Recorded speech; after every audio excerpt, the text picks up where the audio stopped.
Hello everyone, how are you all. आज हम लोग पढ़ने जा रहे हैं डिफरेंशिएशन। डिफरेंशिएशन का बहुत ज़्यादा यूज़ है हमारी फिज़िक्स में जो हम पढ़ने जा रहे हैं, और इनफैक्ट हर चैप्टर में आपको इसकी ज़रूरत पड़ेगी, हर ज़्यादातर न्यूमेरिकल्स में आपको ज़रूरत पड़ेगी। तो इसको अच्छे से सीख लेते हैं, जिनको आता है वो भी एक बार रिवाइज़ कर लें। तो समझने के लिए डिफरेंशिएशन को मैं एक छोटी सी स्टोरी आपको सुनाता हूँ। तो होता क्या है कि एक बार सर न्यूटन थे और उनके एक असिस्टेंट थे। तो उनको प्रॉब्लम हो रही थी फिज़िक्स में थोड़ी सी। उनको कैलकुलस के बारे में पहले पता नहीं था और वो जानना चाहते थे कि वेलोसिटी, इंस्टेंटेनियस वेलोसिटी अच्छे से सीखना चाहते थे वो, कि कैसे निकाल सकते हैं मैथमेटिक्स में और अच्छा क्या कर सकते हैं। तो उन्होंने ऐसा कुछ किया। मैंने एक स्टोरी बनाई है, आप सुनिए। तो उन्होंने अपने असिस्टेंट को बोला कि आप यहाँ पे x = 0 पे खड़े हो जाइए, ऐसे एक पोजीशन x = 0, और फिर बोला कि x = 10 इस पोजीशन पे आपको पहुँचना है। तो पहले उन्होंने कहा कि मैं आपको 10 सेकंड देता हूँ, आपको 10 सेकंड में यहाँ से यहाँ पहुँचना, अपने असिस्टेंट को बोला। तो वो थोड़ा आलसी टाइप का था, तो उसने क्या किया, 2 सेकंड तो वहीं पड़ा रहा और बाकी 8 सेकंड में दौड़ के वो वहाँ पहुँच गया। वो कहता yes I have done it, मैं तो पहुँच गया। अब न्यूटन ने वहाँ पे कैलकुलेशन की वहाँ पे, तो उन्होंने निकाला कि जो वेलोसिटी आ रही है Δx/Δt, तो 10 मीटर और टाइम लिया 10 सेकेंड, तो 1 मीटर पर सेकेंड 1 मीटर पर सेकेंड की वेलोसिटी उसकी निकाली। लेकिन जब उसने बताया कि मैं तो 2 सेकेंड वहाँ पड़ा रहा था, 8 सेकेंड मैंने रन किया वहाँ पे, तो फिर न्यूटन को लगा कि ये जो हमने वेलोसिटी निकाली है उसे एक एवरेज तो पता लग गया कि 1 मीटर पर सेकेंड कवर किया गया है। लेकिन पहले 2 सेकेंड में तो वो पड़ा रहा, वो तो चला ही नहीं, तो वहाँ 1 मीटर पर सेकेंड तो था ही नहीं। तो इसका मतलब ये हुआ कि ये एक एवरेज वैल्यू हमें दे रहा है, लेकिन हमें पता नहीं चल रहा है कि एग्जैक्टली किस टाइम पे बीच में क्या हुआ। हो सकता है कि वो यहाँ पे बहुत तेज़ दौड़ा हो, यहाँ पे उसकी स्पीड 8 मीटर पर सेकेंड रही हो, यहाँ पे उसकी स्पीड 0 रही हो, वो बैठ के कुछ देखने लगा हो ऐसे। तो एक आइडिया वेलोसिटी का उतना ज़्यादा नहीं लग रहा था, एक एवरेज वैल्यू लग रही। तो उसने कहा ऐसा करो, तुम इस बार 5 मीटर रन करो, सिर्फ 5 मीटर, तुम्हें ज़्यादा टाइम नहीं देंगे हम वहाँ पे बदमाशी करने का। तो दोबारा से एक्सपेरिमेंट किया। अब दिया गया 5 metre,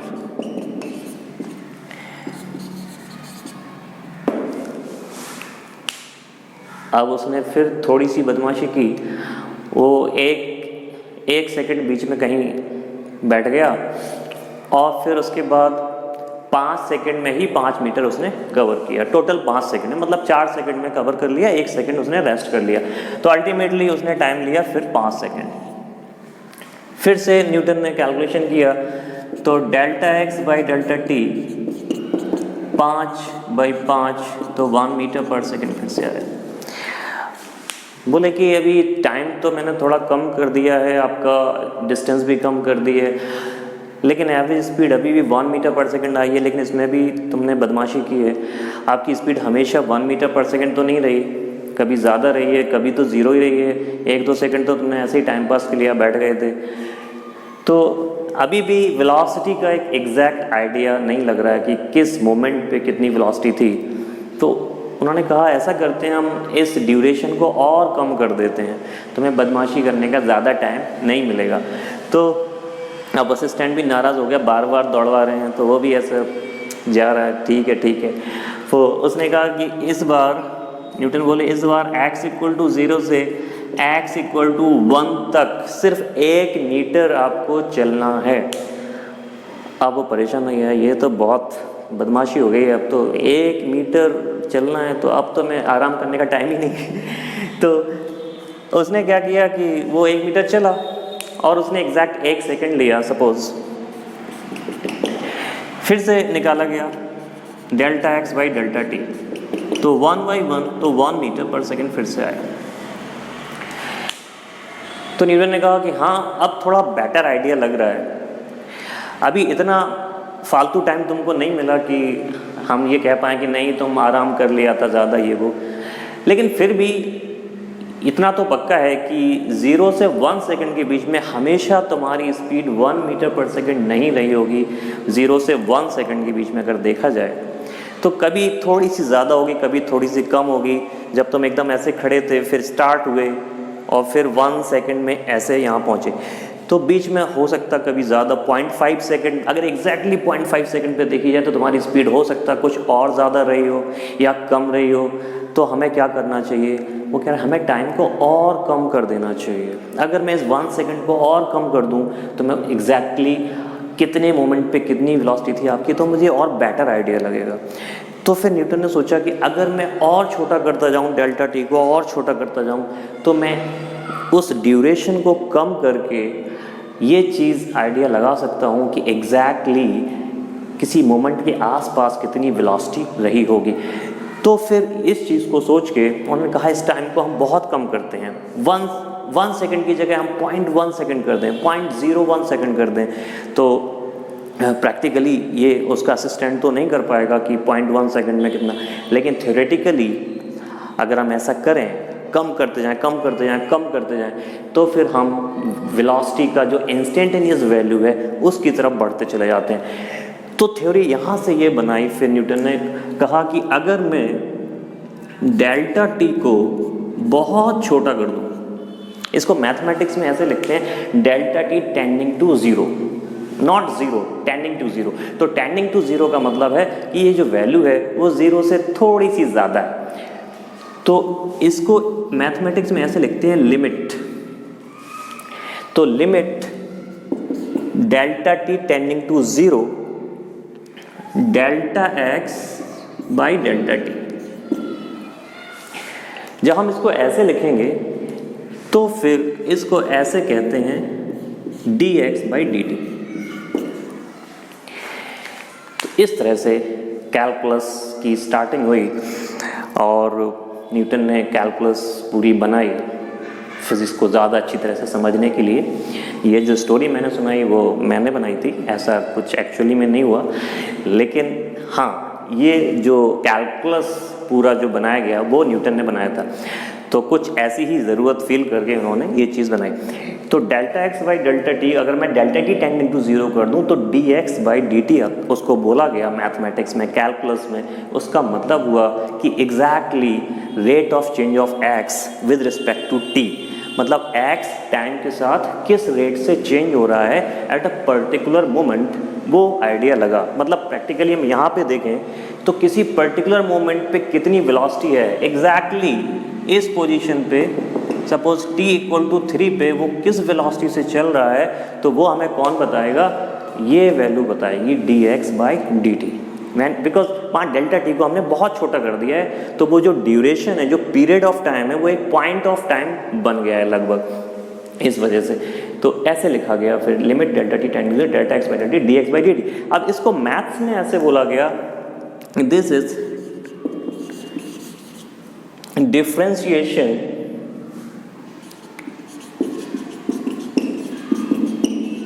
of x with respect to t। इसको कहा गया differentiation of x with respect to t, x का डिफरेंशिएशन t के रिस्पेक्ट। ये तो मैंने बता दिया आपको x और t, पोजीशन और टाइम के बारे में। अब इसको जनरलाइज करें, कोई भी एक क्वांटिटी दूसरी क्वांटिटी के रिस्पेक्ट में बदल रही है, कोई भी एक क्वांटिटी, मान लो प्रेशर एक टाइम के साथ बदल रहा है, तो rate of change of pressure with respect to time, तो उसको कैसे बोलेंगे हम, dp बाई dt। सपोज एक फोर्स डिस्टेंस के साथ बदल रहा है, तो rate of change of force with respect to position, so we can say df by dx। ये इंस्टेंटेनियस वैल्यूज हैं, एवरेज वैल्यू होती है delta F by delta X, लेकिन अगर इंस्टेंटेनियस वैल्यू कही है तो D F by D X ऐसे बोलेंगे। तो in general if any quantity Y is changing with respect to X, तो हम कह सकते हैं D Y by D X is the rate of change of Y with respect to X. तो in general फिर ऐसे कहा गया कि D Y by D X, यहाँ पे y क्या है जो यहाँ पे पोजीशन था, यहाँ पे x क्या है जो यहाँ पे टाइम था, तो in general dy by dx is the rate of change of y with respect to x। तो ज़्यादा डीप मैथमेटिक्स में ना जाते हुए हम अपने पर्पस से समझना है यहाँ पे फिज़िक्स में कि डिफ्रेंशिएशन का जो मतलब है, जो पर्पस है, वो है एक चीज़ की जो रेट है विद रिस्पेक्ट टू दूसरे चीज़ की कितनी आ रही है, बस वो हमको बताना है। तो D Y by D X is simply this rate of change of Y with respect to X.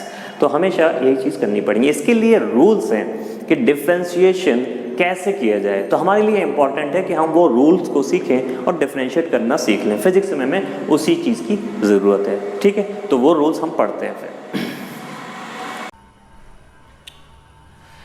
तो पहला रूल जो हम लोग डिफरेंशिएशन का पढ़ रहे हैं वो डिफरेंशिएशन ऑफ अ कांस्टेंट। तो d बाई डी एक्स, जब हम कहते हैं d बाई डी एक्स तो इसका मतलब होता है कि डिफरेंशिएट कर रहे हैं हम विद रिस्पेक्ट टू x। और यहाँ पे जो चीज़ लिखते हैं इसका मतलब ये वाली चीज़ का डिफरेंशिएशन हो रहा है। ये मत समझना आप कि dy बाई डी एक्स इस चीज़ में मल्टीप्लाई हो रहा है। This is not D by D x into this thing, ये मल्टीप्लिकेशन नहीं है, ये एक ऑपरेशन है। डिफरेंशिएशन एक तरह का एक ऑपरेशन है। जैसे लॉग आपने किया था तो आप करते थे log X to the power N is N log X, ऐसे लिखते थे। तो वहाँ पे भी लॉग कोई मल्टीप्लायर नहीं था, एक ऑपरेटर था। ऐसे ही डिफरेंशिएशन भी एक ऑपरेटर है, एक ऑपरेशन है यहाँ पे। तो ये मल्टीप्लिकेशन नहीं है।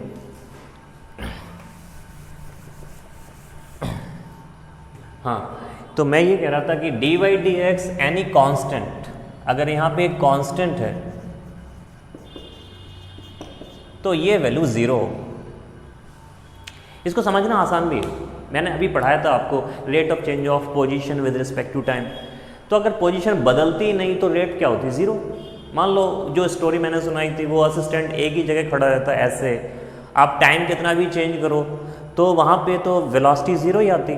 तो अगर ये वाली चीज़ कांस्टेंट है with respect to this thing, then this differentiation will be zero. तो बहुत सिंपल कि differentiation of a constant is zero.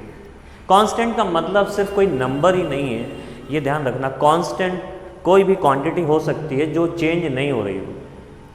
Obviously उसकी वैल्यू तो कोई नंबर ही होगा, लेकिन कोई भी क्वांटिटी कांस्टेंट हो सकती है। जैसे हम पढ़ते हैं isothermal process, temperature is constant, isobaric process, pressure is constant. तो इस तरीके से अगर कोई क्वांटिटी कांस्टेंट रहती है उस ड्यूरेशन में या उस लिमिट में, तो फिर हम ये कहेंगे कि वो उसका जो डिफरेंशिएशन है वो ज़ीरो आएगा, इस तरीके से।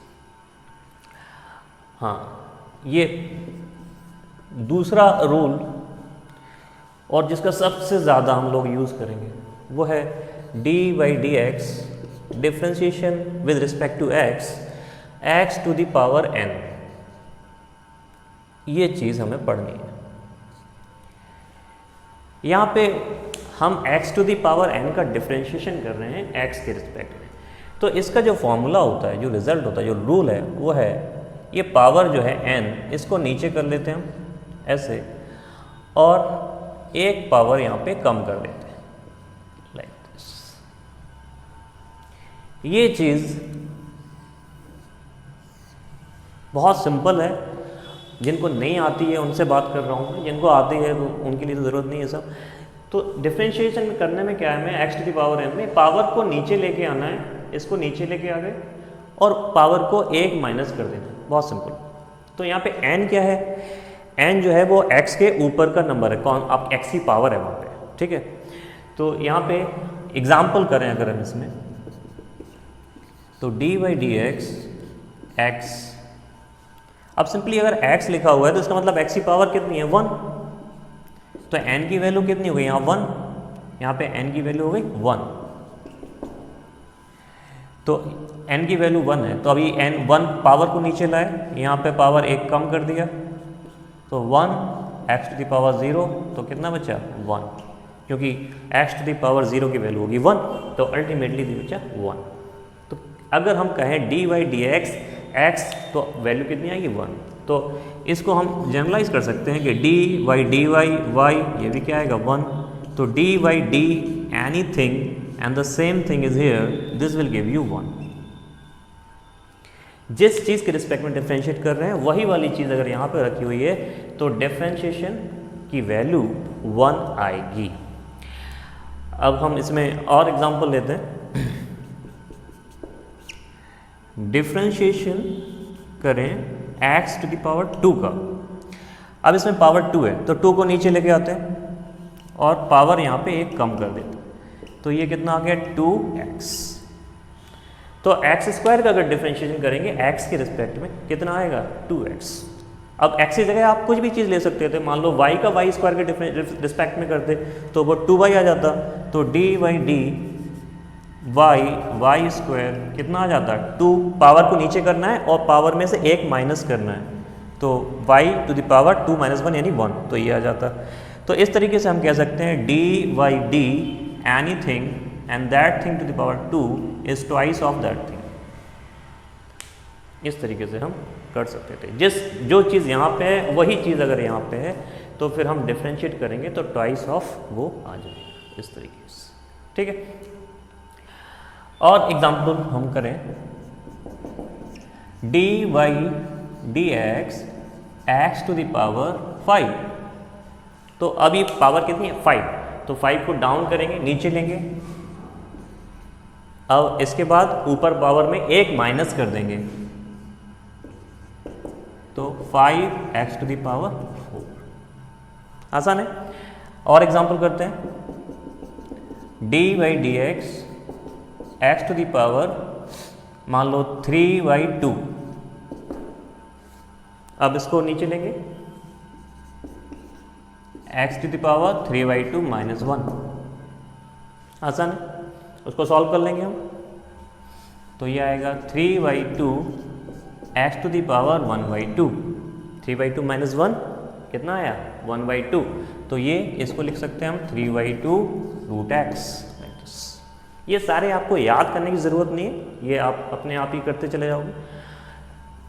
dy dx √x, अब रूट का मतलब क्या है, स्क्वायर रूट का मतलब पावर हाफ, तो इसका मतलब है dy dx x to the power half, तो half x to the power half -1, power को नीचे किया, पावर में से 1 माइनस कर दिया, अब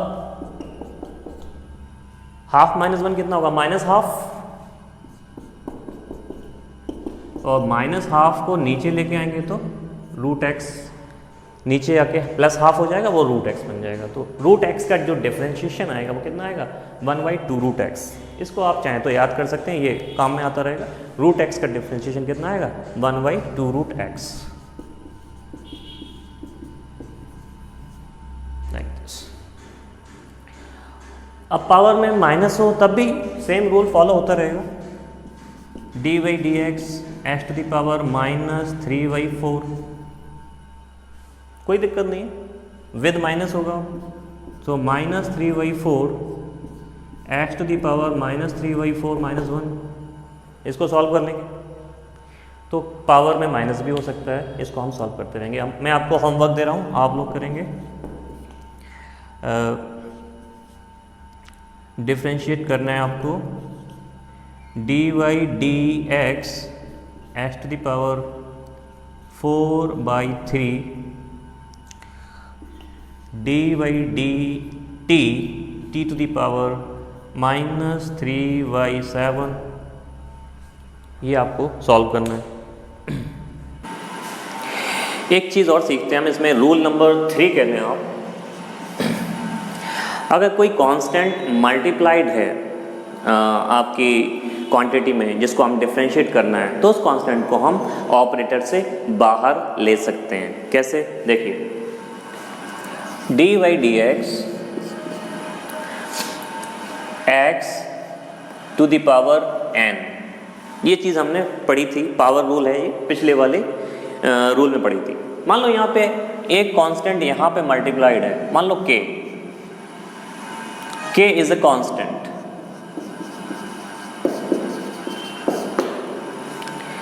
तो इस k को हम क्या कर सकते हैं, डिफरेंशिएशन से बाहर ले सकते हैं।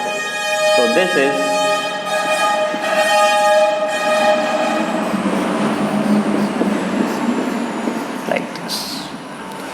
तो अगर कोई कांस्टेंट मल्टीप्लाइड है आपका किस में, जिसका डिफरेंशिएशन करना है, तो उस कांस्टेंट को डिफरेंशिएशन से बाहर लिया जा सकता है, like this.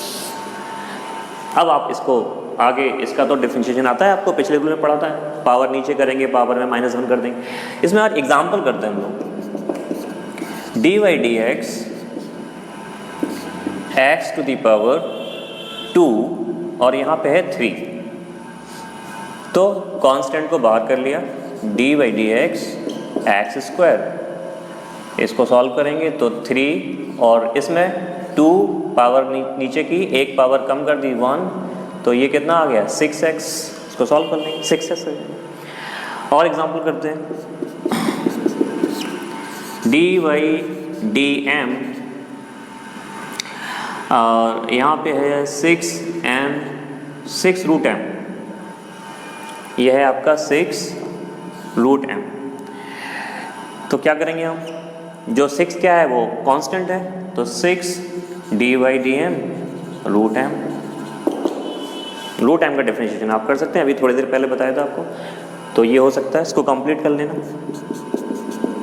D Y D T 6 T to the power -3/7।